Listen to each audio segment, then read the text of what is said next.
এবং বাংলাদেশের ইতিহাস বলে যে সরকারি যে দল, সে দল মানুষের সমর্থন পায় না, তারা দাপট দেখায় কিন্তু মানুষের সমর্থন পায় না।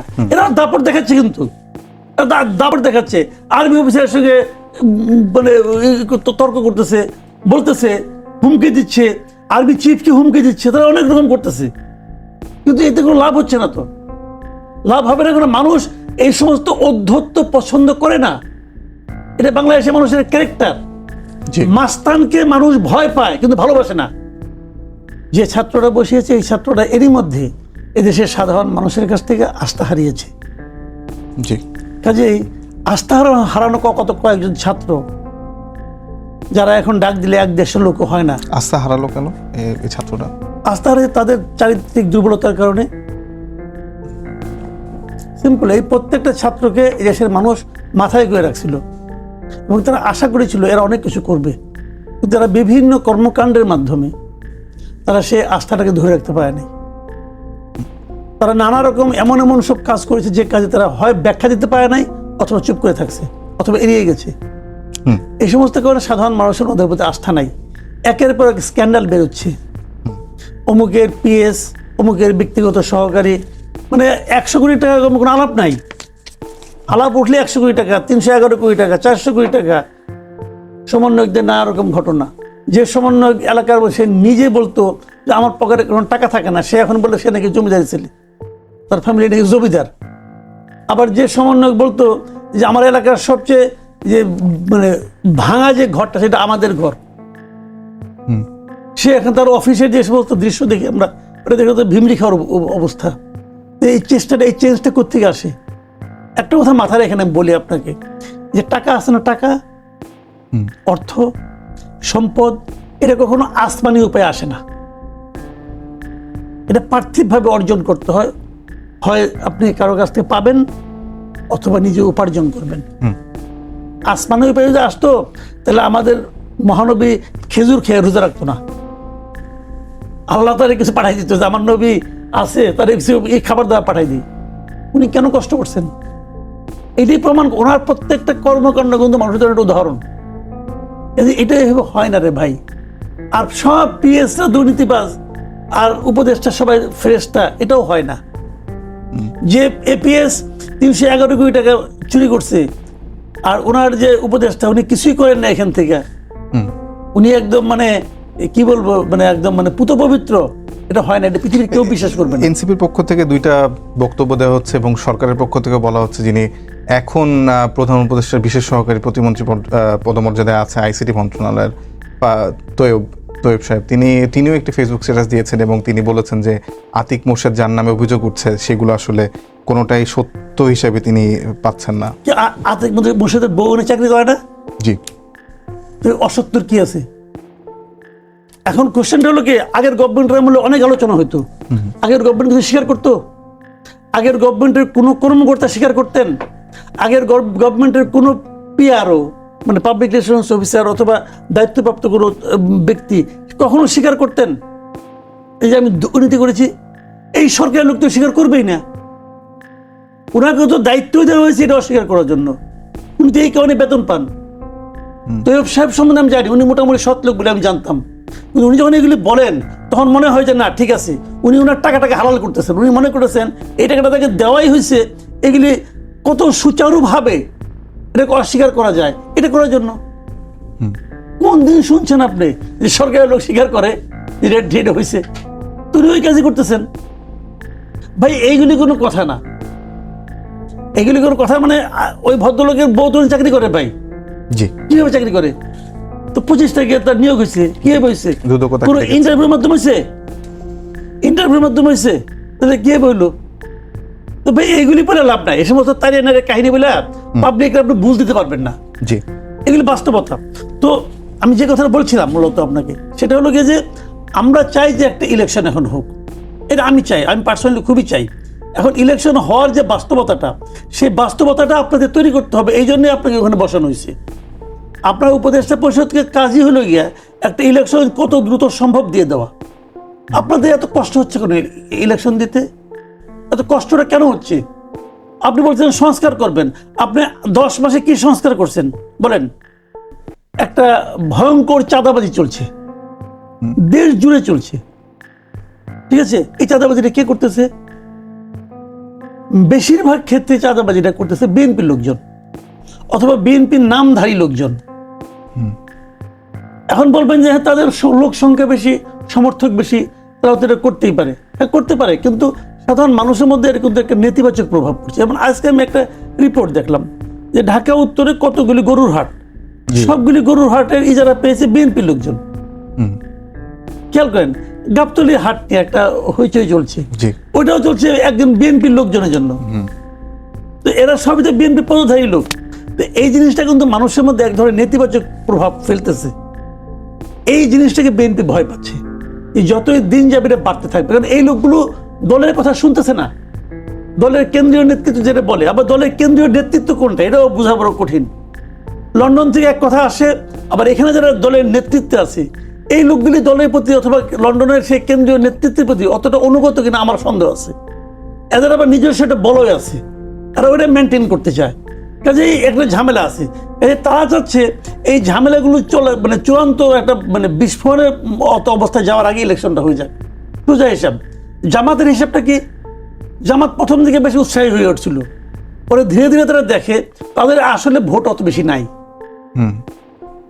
জামাতের অত বেশি ভোটার নেই। জামাতে যতজন করবে অতজন ভোটার বেসিক্যালি, অথবা তার ফ্যামিলি, এর বাইরে জামাতের খুব একটা ভোট নাই। তো জামাত দেখছে আমি যদি আরো কিছুদিন সময় পাই, বিএনপির যে বদনাম হচ্ছে এই বদনামটা যত বাড়তে থাকবে, মানুষের কাছে বিকল্প আর কোনো পার্টি নাই আমি ছাড়া। আওয়ামী লীগ তো নাই মার্কেটে, তাহলে কি বিএনপি? এনসিপি তো সে আলোচনায় আসতে পারে নাই। তাহলে মানুষ যখন বিএনপিকে ভোট না দিবে, সেই বিএনপির নেগেটিভ ভোটটা কোথায় যাবে? আমার কাছে আসবে। জামাত এসে ভাবতেছে যত এটা বিলম্বিত করা যায় তত আমার লাভ। জি, এনসিপি তাহলে আসলে ইকুয়েশনেই নাই। এনসিপি কোনো ইকুয়েশনে নাই ডাইরেক্ট ভাই। এনসিপি এক এক দিন এক একটা করে কাজ করে, তারা মনে করে তারা বেড কিছু করতেছে, ওটা তাদের ধরুন ড্যামেজিং হয়। তারা তাদের যে মূল সমস্যাটা, তাদের মূল সমস্যার কারণ হলো doctor Yunus himself. Doctor Yunus এনসিপিকে শেষ করে দিচ্ছে, একদম প্রথম শেষ করে দিচ্ছে। উনি ওই যে ফিনান্সিয়াল টাইমসকে একটা পডকাস্টে বলছিল যে ওদেরকে আমি রাজনৈতিক দল করতে বলছি। ওইটা করার মাধ্যমে মানুষের মধ্যে একটা ধারণা পৌঁছেছে এইটা হলো একটা কিংস পার্টি অথবা কিং এর দল অথবা ডক্টর ইউনূস সাহেবের দল এটা। এবং তারপরে প্রতিটা কাজকর্মে তারা যেটা বলে ডক্টর ইউনূস মেনে নেয়।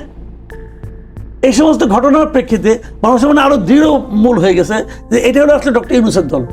এবং বাংলাদেশের ইতিহাস বলে যে সরকারি যে দল, সে দল মানুষের সমর্থন পায় না। তারা দাপট দেখায় কিন্তু মানুষের সমর্থন পায় না। এরা দাপট দেখাচ্ছে, কিন্তু দাপট দেখাচ্ছে। আর্মি অফিসারের সঙ্গে মানে তর্ক করতেছে, বলতেছে, হুমকি দিচ্ছে, আর্মি চিফকে হুমকি দিচ্ছে, তারা অনেক রকম করতেছে, কিন্তু এতে কোনো লাভ হচ্ছে না। তো লাভ হবে না, কোনো মানুষ এই সমস্ত অধ্যত্ব পছন্দ করে না। এটা বাংলাদেশের মানুষের ক্যারেক্টার। মাস্তানকে মানুষ ভয় পায় কিন্তু ভালোবাসে না, মনে রাখেন। আর রাষ্ট্রীয় সুবিধাপ্রাপ্ত মাস্তান যে, তাকে তো ঘৃণা করে ভাই। কাজে এখন বিএনপি করতেছে তার পলিটিক্স, জামাত করতেছে তার পলিটিক্স। এই দুই পলিটিক্সের মাঝখানে আমি আপনি জনগণ কতটুকু আসি, এটা কিন্তু বলা বড় কঠিন। কামাল ভাই, আপনার কাছে আপনি বলছিলেন ওই হাটের ইজারার বিষয়টা, আমি আসলে জানতে চাচ্ছি যে বিএনপি যে উদ্গ্রীব, মানে দ্রুত নির্বাচনের জন্য ডিসেম্বর কিংবা তার আগে হলেও তাদের জন্য খুবই ভালো হয়, কিন্তু গাবতলী পশুর হাট নিয়ে একটা কথা শুনছিলাম যে যিনি তৃতীয় দর যিনি ডেকেছেন তাকে দেয়া হচ্ছে এনসিপির সমর্থিত বলে বিএনপির একজন ইজারাদারকে বাদ দিয়ে। কিন্তু আজকে প্রথম আলোতে আমরা রিপোর্ট করলাম যে 9টি অস্থায়ী হাটের মধ্যে 8টি বিএনপির নেতাদের দখলে গেছে। আবার দক্ষিণ সিটি কর্পোরেশনেরও বেশিরভাগ হাটের ইজারাই বিএনপির লোকজন নিচ্ছে। কিন্তু এই যে বারবার বলা হয় যে এনসিপি আসলে সরকারের কাছ থেকে অনেক বেশি সুবিধা পাচ্ছে এবং এনসিপিকে সরকারি পৃষ্ঠপোষকতা একটি গড়ে ওঠা সংগঠন বলা হচ্ছে, কিন্তু সুবিধা কি বিএনপি কম পাচ্ছে আপনার মনে হয়? আমি তো প্রথম থেকে বললাম আপনাকে যে বিএনপি বেশি সুবিধা পাচ্ছে, এই জন্য তো বিএনপি বদনাম হচ্ছে, এই জন্য তো বিএনপি ভয় পাচ্ছে। দেখেন, এই সমস্ত সুবিধা পাওয়া না পাওয়ার ক্ষেত্রে বিএনপির সঙ্গে এনসিপি তুলনা করতে পারবেন না। এই কারণে বিএনপি তো বড় দল। হিসাবটা আপনি করেন যে এখানে তাহলে টাকাটা তো থাকতে হবে, এই ধরনের ইজারা নিতে হলে তো আপনার টাকা দিতে হবে। যেমন আপনার যে যারা ওখানে যেমন গাবতলী মাঠ এইটা হাটটা, ওটা নিতে হলে 7.5 কোটি টাকার আপনার ব্যাংক ড্রাফট জমা দিতে হবে। এনসিপির কেউ 7.5 কোটি টাকা ব্যাংক ড্রাফট কোথায় জমা দেবে? এনসিপি সবাই স্টুডেন্ট থেকে মাত্র আসছে। রাইট। কাজে এখানে কিন্তু এটা ওইভাবে কম্পেয়ার করে চলবে না। বিএনপিতে এরকম সিনিয়র লোকজন আছে, ব্যবসায়ী লোকরা বিএনপি করে, তারা এটা জমা দিতে পারে। কিন্তু কোশ্চেনটা হলো অন্য জায়গায়। কিন্তু কোশ্চেনটা হলো কি, যে এনসিপি যারাই আছে তারা সরকারের সমর্থনটা পাচ্ছে, যে জিনিসটা বিএনপি ওইভাবে পাচ্ছে না। দেখেন, ভাগ হয়ে গেছে তিনটা। আমি বলি আপনাকে, এই আন্দোলনের কারা কারা ছিল না ছিল এটা বিশাল আলোচনা, কিন্তু আন্দোলনের সামনের সাইডে চলে আসছে তিনটা। একটা হলো এনসিপি, আরেকটা হলো জামাত, আরেকটা হলো বিএনপি। এই তিনটা মোটামুটি কে কি করছে দেখেন। এনসিপির লোকবল কম, তারা তো সারা দেশে যে মাস্তানি চাঁদাবাজি করতে পারবে না রে ভাই, অত সে লোকবলই নাই। তখন তারা করতেছে কি, তারা যে কম লোক আছে এরা হলো বিভিন্ন প্রশাসনিক সুযোগ সুবিধা, প্রশাসনিক সাপোর্ট দিয়ে, লোকই তো কম, এরা যে এখানে বিভিন্নভাবে নানা রকম প্রতিষ্ঠানে মাথায় যায় বসতেছে, অথবা সেখান থেকে টাকা নিচ্ছে, এরা এরকম কাজ করতেছে। জামাত, তাদের লোক সংখ্যা এদের চেয়ে একটু বেশি। জামাতে আবার কিছু কিছু মানে আপনার পেশাজীবী লোক আছেন, তারা কিন্তু যার যার পেশায় যায় কিন্তু ওনাদের গুরুত্বপূর্ণ জায়গায় কিন্তু বসাই দেওয়া হয়েছে। অনেকগুলি ইউনিভার্সিটির ভিসি অথবা এরকম জায়গায় কিন্তু ওনাদের লোকগুলি যে বসে পড়ছে, এবং ওনারা এটা কিন্তু মোটামুটি হ্যান্ডেল করতেছেন। এবং আপনার বিচার বিভাগেও তাদের অনেক লোকজন কিন্তু বিভিন্ন গুরুত্বপূর্ণ জায়গায় বসে পড়ছে। তারা খুব বুদ্ধিমত্তার সঙ্গে খেলতেছে। আর বিএনপি বড় দল, তো তারা তাদের কন্ট্রোল করতে পারে না। আপনি 2000 লোককে বিএনপি নিজেরা বহিষ্কার করছে। বাংলাদেশের ইতিহাসে এরকম ঘটনা নাই, নিজের দলের 2000 লোককে বহিষ্কার করে বাংলাদেশের ইতিহাসে নাই। এবং কারো কারোর বিরুদ্ধে বিএনপি নিজে যে মামলা করছে। আচ্ছা, এটা কেন হচ্ছে? আমি আপনাকে দুইটা ঘটনা বলি। ধরেন আপনার বাড়িতে একজন লোক যে চাঁদাবাজি করলো, আপনি জানেন সে বিএনপির লোক, আপনি জানেন, তো তাহলে আপনি কার কাছে যাবেন? আপনি যাবেন তো পুলিশের কাছে, যে আমার বাসায় চাঁদাবাজি করছে, আমার বাসায় দখল করছে, পুলিশের কাছে যাবেন না? তো দায়িত্বটা তো বেসিক্যালি পুলিশের। কারণ চাঁদাবাজি বলেন, দখলদারি বলেন, এটা তো অন্যায় কাজ। এই কাজটা নিয়ন্ত্রণ করার দায়িত্ব কার? পুলিশের। কিন্তু পুলিশ যদি এটা ধরার পরে, পুলিশ তাকে ধরে নিয়ে গেল, তারপরে যদি বিএনপি তাকে ছাড়ানোর জন্য আন্দোলন করতো, তখন আপনি দোষ দিতে পারতেন বিএনপির। এখন তাই মানে বিএনপি কোনো দায় নাই, দায় আছে। বিএনপি তাকে ওরকম বানাতে পারলো না। ভাস্কর ভাই, আপনি খেয়াল করেছেন কিনা, গত কয়েকদিন ধরে আসলে সামাজিক যোগাযোগ মাধ্যমে একটা ফুটেজ খুবই ভাইরাল।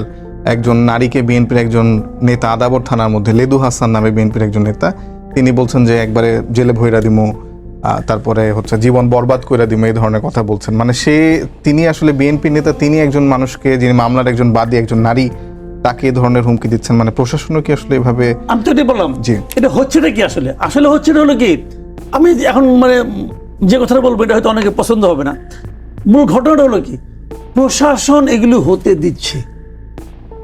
যদি বলেন যে কেন দিচ্ছে, দিচ্ছে এই কারণে, এই প্রশাসন আমার বিবেচনায় তারা সারা দেশের মানুষের মধ্যে একটা রাজনীতি বিমুখ একটা মনোভাব ছড়িয়ে দিতে চাচ্ছে। মানুষকে বলতে যাচ্ছে, তোমরা দেখো যে পলিটিক্যাল পার্টি হলে এরকম, তোমরা যদি পলিটিক্যাল পার্টির উপর ভরসা করো, তারা কিন্তু তোমাদের এরকমই শাসন করবে। আওয়ামী লীগ কাছে বিএনপি আসবে, বিএনপি এই কাজই করবে। ব্যাপারটা বুঝতে পারছি। তার চেয়ে বরং তোমরা পলিটিক্যাল না, নন পলিটিক্যাল কারো কাছে তুমি উপর তোমরা আস্থা রাখো। সেটাকে, সেটা আমরা। এটা সিম্পল ভাই। আমরা শুনেছিলাম 111 সময় -2 ফর্মুলা একটা বাস্তবায়ন করার কথা ছিল। এখনো ঠিক সেরকম একটা -2 ফর্মুলা চলছে। এখানে -2 হলো গিয়ে যে পলিটিক্যালি এখন তো আওয়ামী লীগ তো আউট। আপনি দেখেন না, আর কটা দিন থাকুক, দেখেন আওয়ামী লীগকে যে আউট করা হয়েছে, বিএনপির সঙ্গে সেরকম আচরণ করা হবে। তারপরে ধরবে জামাতকে। কি কারণে? যে পলিটিক্স থাকবে না, নন পলিটিক্যাল এরা হলো সবচেয়ে